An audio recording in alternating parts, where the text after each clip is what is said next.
ظفر بھی ایسا ہی تھا، وہ صرف میرا شوہر نہیں تھا بلکہ میری ذات کا ایک حصہ تھا جس کے بغیر میں خود کو ادھورا محسوس کرتی تھی۔ ظفر بالکل ایسا ہی تھا، لگتا ہی نہیں تھا کہ ہماری ارینج میرج ہوئی تھی، ایسا لگتا تھا کہ محبت کی شادی ہے۔ لیکن جب ہم دونوں کے لیے زیادہ ہی محبت اور نزدیکیاں بڑھنے لگی تو میری ساس اور میرے رشتہ داروں نے کہا کہ اس کے ساتھ زیادہ اچھے طریقے سے پیش نہیں آؤ، یہ نہ ہو کہ باہر کے ملک جانے کا ارادہ ترک کر دے، کیونکہ ایسے بہت سے مرد ہوتے ہیں جو شادی کے بعد پھر باہر کے ملک جانے سے کتراتے ہیں۔ وہاں پر تو یہ اتنے سارے پیسے کماتا ہے، یہاں پر زیادہ سے زیادہ 50-60 ہزار کی نوکری کے علاوہ اس کو کیا ملے گا۔ میں بھی اس معاملے میں تھوڑی پریشان ہو گئی، لیکن ظفر نے واپس جانا تھا کیونکہ اس نے کہا کہ میں نے کانٹریکٹ کیا تھا، میرا جانا ضروری ہے۔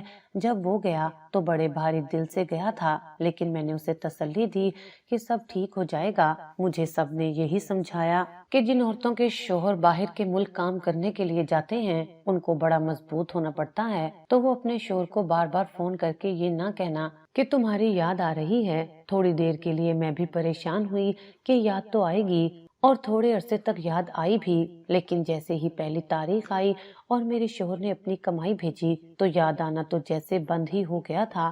ہاتھوں میں پیسے آ گئے، گھر خرچ کے پیسے الگ تھے، میری ساس کے پیسے الگ تھے، میرے پیسے الگ تھے، اور اتنے سارے پیسے تھے کہ بتا نہیں سکتی۔ میرے شوہر نے تو یہ بھی کہا کہ جتنی مرضی شاپنگ کرو، مزے کرو، آنا جانا کرو، دوستوں کے ساتھ وقت گزارو، اپنے ماں باپ کے گھر جاؤ، تمہیں کوئی روک ٹوک نہیں ہے۔ ظاہر ہے میرے پیچھے تم نے ایسے ہی وقت گزارنا ہے، ورنہ گھر بیٹھ کر کیا کرو گی، وقت نہیں گزرے گا۔ میری ساس بھی بیمار تھی، ان کے لیے نرس رکھ کے دی ہوئی تھی، میں بھی ان کا تھوڑا بہت خیال کر لیتی تھی۔ زندگی بڑی اچھی ڈگر پر لگ گئی تھی۔ دوستوں کو کہہ دیا کہ گھومنے پھرنے کے لیے تیار ہو جاؤ، میرے پاس بہت وقت ہے۔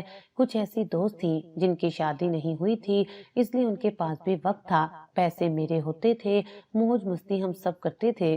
میری زندگی بڑی اچھی گزری۔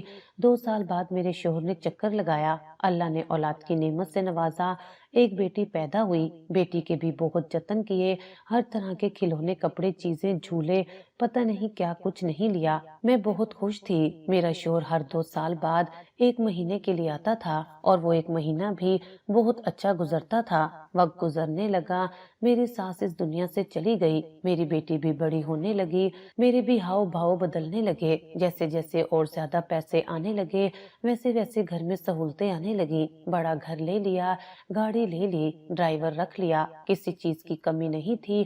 جب میرے شوہر نے گھر پر آنا ہوتا تو مجھے اس سے اکتاہٹ ہونے لگتی، کیونکہ میں اس کے بغیر رہنے کی اتنی عادی ہو جاتی تھی کہ جب وہ آتا تھا تو میں یہ دن گننے لگتی تھی کہ واپس کب جائے گا۔ میری بیٹی کا بھی میرے شوہر کے ساتھ یعنی اپنے باپ کے ساتھ کوئی اتنا نفسیاتی کنیکشن نہیں تھا۔ وہ بھی جب فون کرتی تو یہی کہتی تھی کہ بابا مجھے پیسے چاہیے، مجھے فلاں چاہیے، مجھے میک اپ چاہیے۔ میرے شوہر کی وجہ سے سوسائٹی میں میری عزت بہت تھی کہ امیر ہے، خوبصورت ہے، اچھا آدمی ہے، بس اس کا نام میں اسی طرح استعمال کرتی تھی۔ میرے شوہر نے بھی مجھے کبھی گلہ نہیں دیا، وہ بھی اپنے کاموں میں لگا رہا۔